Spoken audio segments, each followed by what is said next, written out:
بسم اللہ الرحمن الرحیم۔ معزز ناظرین و سامعین، السلام علیکم۔ آج کی مورل سٹوری کا نام ہے نیت، اور اسے طلعت فاطمہ نے تحریر کیا ہے۔ آپ کی خدمت میں پیش کرتے ہیں۔ صادقہ میرے پڑوس میں چند سال قبل اپنی فیملی کے ساتھ کرائے کے مکان میں رہنے آئی تھی۔ وہ طلاق یافتہ تھی اور اس کی فیملی میں اس کی والدہ، والد اور ایک چھوٹی سی بیٹی تھی۔ ایک بھائی بھی تھا، لیکن وہ اپنی دنیا میں مست آوارہ گردیوں میں روز و شب بتاتا، لہذا گھر کی کفالت کا بوجھ صادقہ ہی اٹھا رہی تھی۔ کیونکہ صادقہ اور اس کی فیملی معاشی طور پر پسماندہ تھے، لیکن صادقہ کو میں نے ہمہ وقت چمک دمک اور بڑکیلے لباس میں دیکھا تھا۔ میرے گھر کے سامنے ہی بس سٹاپ تھا، لہذا ہر روز اس کی آمد و رفت پر میری نظر اس پہ پڑتی ہی تھی، اور ہم دونوں میں رسمی سی شناسائی ہو گئی تھی۔ لیکن میری کوشش یہی رہتی کہ میں اس کی طرف دیکھنے سے اجتناب برتوں، کیونکہ اس کے متعلق میرے خیالات اچھے نہیں تھے، اس لیے میں اس سے راہ و رسم بڑھانے سے گریز ہی کرتی۔ حالانکہ اس کی نظر جب بھی مجھ سے ملتی، وہ نہایت گرم جوشی سے مسکراہٹ کا تبادلہ کرتی اور جواباً میں رسمی سی مسکان کے ساتھ اس کی طرف دیکھتے ہوئے نظروں کا زاویہ پھیر لیتی۔ غش کی اسی طرح روز و شب گزرتے رہے اور رمضان المبارک کا بابرکت اور رحمتوں والا مہینہ شروع ہو گیا۔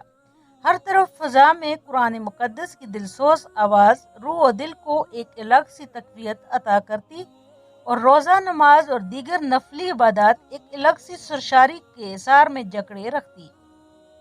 ایک ایک روزہ گزرتے پہلا اشرہ مکمل ہونے کو آیا۔ معمول کے مطابق میں باورچی خانے میں افطاری کی تیاریوں میں لگی تھی۔ میرے دونوں بچے اسکول سے آ کر کھیل کود میں مگن تھے، اور شوہر صاحب بھی دفتر سے آنے کے بعد عصر کی نماز پڑھ رہے تھے۔ تبھی ڈور بیل بجی اور میں جو پکوڑے بنانے کے لیے بیسن گور رہی تھی، جلدی سے سنک میں ہاتھ دھوتے ہوئے دروازہ کھولنے گئی، اور جو دروازہ کھولا، صادقہ کو اسی طرح بنے سنورے چست لباس اور میک اپ زدہ چہرے کے ساتھ دروازے میں ایستادہ پایا۔ میرے چہرے پہ سرخی دوڑ گئی اور دماغ کا پارا اوپر چڑھنے لگا۔ تبھی وہ التجائیہ انداز میں کہنے لگی کہ آشا باجی، مجھے ایک بوتل ٹھنڈا پانی دے دیں، سخت گرمی کی وجہ سے آج حالت خراب ہو گئی۔ ابھی کام سے لوٹتے ہوئے سوچا آپ سے مانگ لوں۔ یوں تو کبھی ہماری بات نہیں ہوئی، لیکن آپ مجھے بہت اچھی لگتی ہیں۔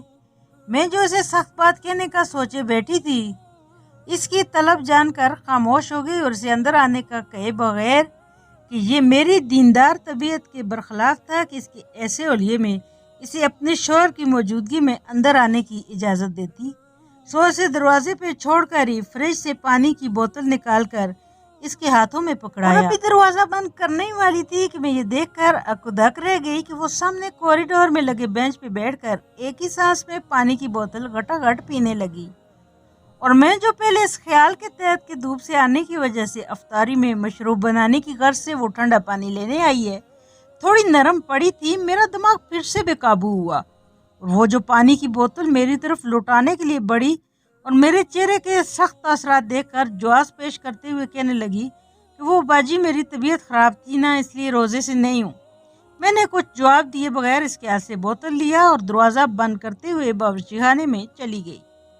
عید آنے میں بس ایک ہفتہ رہ گیا، مجھے شاپنگ بھی کرنی تھی۔ کچھ کاروباری مسائل کی وجہ سے اسد کو تنخواہ دیر سے ملی تھی، لہذا اتوار کے دن ہم سبھی شاپنگ کے لیے نکل گئے۔ وہاں جب ایک مال میں پہنچے تو دیکھا کہ لیڈیز سیکشن کی طرف صادقہ اسی طرح چست لباس اور گہرے میک اپ کے ساتھ ہاتھوں میں کولڈ ڈرنک پکڑے چھوٹے چھوٹے سپ لے رہی تھی، اور کسٹمرز کے آتے ہی کولڈ ڈرنک سائڈ رکھ کر انہیں سامان کی جانب متوجہ کرنے کی کوشش کرنے لگی۔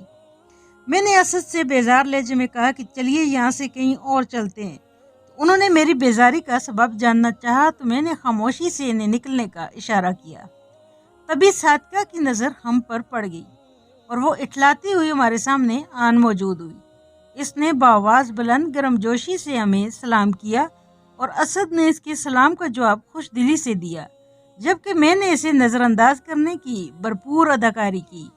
وہ میرے دونوں بچوں کا ہاتھ تھامے انہیں کڈ سیکشن کی طرف لے جا ہی رہی تھی کہ دفتن میں نے سختی سے اس کے ہاتھوں سے اپنے دونوں بچوں کا ہاتھ چھڑایا اور خود ان کو لیے آگے بڑھ گئی۔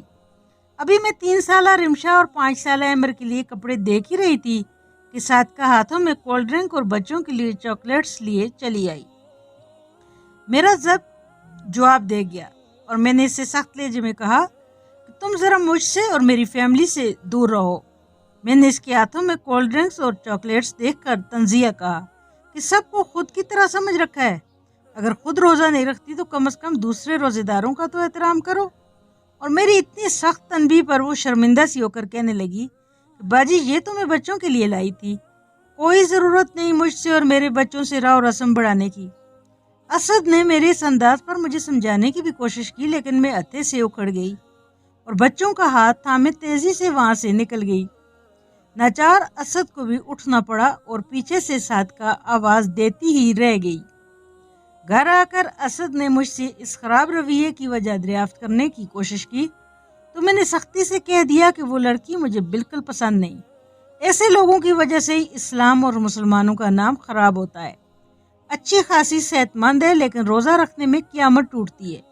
इन पे और साथ ही लिबास तो इस तरह ज़ेब तन करती है कि मुसलमानों के नाम पे दब्बा महसूस होती है मुझे। असद ने मुझे समझाने की कोशिश की कि यूं किसी के बारे में ऐसी राय काम करना दुरुस्त नहीं हो सकता है, इसकी कुछ मजबूरी होगी जिसकी वजह से वो रोज़ा नहीं रख पाती। और असद के यूं इसकी हमायत ने मुझे और आग बगोला कर दिया और मैं इसकी जानब खशमगी निगाहों से देखती हुई उठ खड़ी हुई। आज 27वीं की शब थी, इसलिए सारे काम मैंने दिन में ही मुकम्मल कर लिए क्योंकि रात मुझे पूरी इबादत में गुजारनी थी। सारे काम मुकम्मल करने के बाद मुझे ख्याल आया कि कुछ ज़रूरी अशिया रह गए हैं, लिहाजा इन्हें खरीदने की गर्ज से मैं दोनों बच्चों को लिए करीब के बाजार में चली गई। वहाँ मैंने सादका को देखा कि वो अपनी तरह की लड़कियों के साथ हंसी मजाक में लगी चूड़ियाँ खरीदने में मगन थी। वो सब कह के लगा कर हंस रही थी और मन चले नौजवान इन पे आमियाना फिक्रे कस रहे थे। तभी जोर की अजान फजा में तरन्नम बिखेरने लगी और मैं इसकी इन हरकत के मतलब सोचते हुए दिल ही दिल में इसे बुरा भला कह रही थी कि अचानक अशहदु अन्ना मुहम्मद रसूलुल्लाह सल्लल्लाहु अलैहि वसल्लम की सदा पे वो खामोश हो गई और कुछ ज़हर लब पड़ते हुए उंगली पे फूंक कर पूरों को आंखों पे फेर लिया और सबको खामोश रहने का इशारा किया। इस वक्त मुझे इसके चेहरे पे एक अलग ही रोशनी दिखी और मैं दिली दिल में पेशमान हो गई कि वो बातचीत में मगन होकर भी अजान के लफ्ज़ों को बगौर सुनने लगी और मैं खामोश होकर भी अजान के अल्फाज सुनना तो दूर इसकी हरकत और सकनात पे इसे बुरा भला कहती रही। तभी सामने से एक माजूर औरत सादका के करीब पहुंचकर इसकी बुलाएं लेने लगी और दुआ देते हुए कहने लगी कि बेटी, तुमने मेरे बच्चों के ईद के कपड़े खरीदने के लिए जो पैसे दिए, इसमें सबका अच्छा अच्छा सूट सिल गया। सब बच्चे बहुत खुश हैं और तुम्हें बहुत शुक्रिया कहते हैं। जब से इनके अब्बा का इंतकाल हुआ है तब से मैं अपनी माजूरी के सबब अपने बच्चों को ईद की खुशियां देने से महरूम रह गई थी, लेकिन पिछले कुछ बरसों में तुम तो फरिश्ता की तरह हमारी ज़िंदगी में आई हो और हमारे बच्चों की ईद तुम्हारे ही दम से खुशियों वाली गुजरने लगी है। सादका ने इस माजूर औरत का हाथ थाम कर कहा कि नहीं खाला, ये तो मेरे लिए खुशी की बात है कि बच्चे सब खुश हैं। मैं इन दोनों की गुफ्तगू सुनने में इतनी महव हो गई और अपनी इबादत और अपना वजूद मुझे इतना अकीर लगने लगा कि मुझे अंदाज़ा ही नहीं हुआ कि कब रिमशा मेरा हाथ छुड़ाकर सड़क पार की शाप में रखी गुड़ियों को देखकर मचलती हुई दौड़ पड़ी और जो ही मुझे एहसास हुआ एक गाड़ी तेज रफ्तारी से आती दिखाई दी और मेरी आंखों के सामने अंधेरा छाने लगा।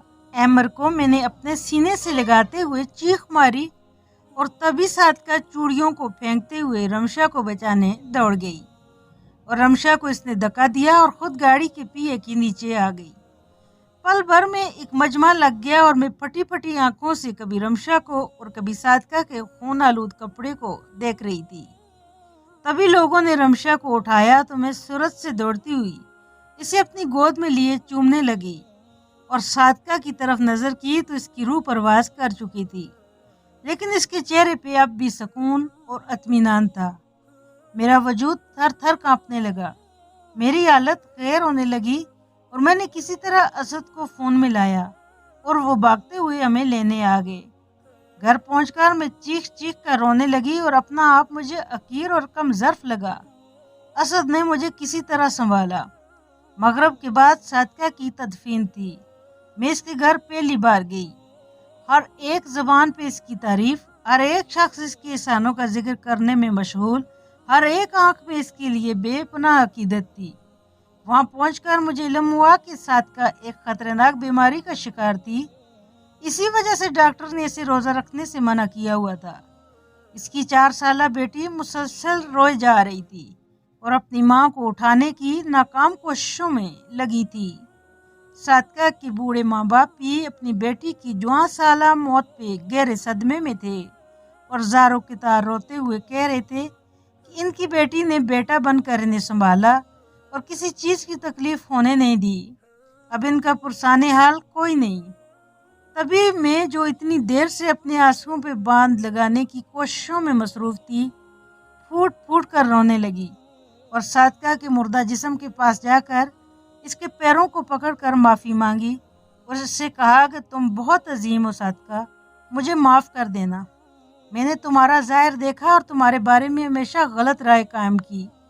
तुम्हारे साथ कभी अच्छा सलूक नहीं किया, लेकिन फिर भी तुमने मुझे हमेशा मुस्कुरा कर देखा और आज तुम्हारी वजह से मेरी दुनिया उजड़ने से बच गई। मैं तुम्हारा ये एहसान कभी नहीं भूलूंगी। अब से तुम्हारी सारी जिम्मेदारियां मेरी और तुम्हारी बच्ची अब मेरी बच्ची की तरह रहेगी और यही मेरा कफारा होगा।